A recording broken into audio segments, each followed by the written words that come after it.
என் நிமித்தம் உங்களை நிந்தித்து துன்பப்படுத்தி பலவித தீமையான மொழிகளையும் உங்கள் பேரில் பொய்யாய் சொல்வார்களானால் பாக்கியவான்களாயிருப்பீர்கள்.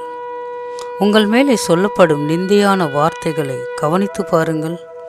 அவைகளெல்லாம் உங்களை பக்குவப்படுத்துவதற்காகவே இருக்கும். நீங்கள் எப்படி யாரிடம் பழகுகிறீர்கள் என்பதையும் அது தெரியப்படுத்தும்.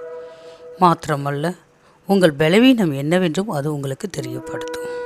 உங்களை சரி செய்து கொள்வதற்காகவும் உங்களை பக்குவப்படுத்துவதற்காகவுமே இப்படிப்பட்ட காரியங்கள் உங்கள் வாழ்க்கையிலே வருகிறது என்பதை மறந்துவிடாமல், எந்த இடத்திலே நாம் நம்மளை சரி செய்து கொள்ள வேண்டுமோ, பக்குவப்பட வேண்டுமோ, அந்த இடத்திலே நாமே சரி செய்து கொண்டு பக்குவப்பட்டு கர்த்தருடைய ராஜ்யத்துக்கு நேராக, அந்த கானான் தேசத்துக்கு நேராக ஒரு வெற்றி நடையை நாம் நடந்து செல்லுவோம். கர்த்தர் தாமே உங்களை ஆசீர்வதிப்பாராக. ஆமீன், ஆமீன்.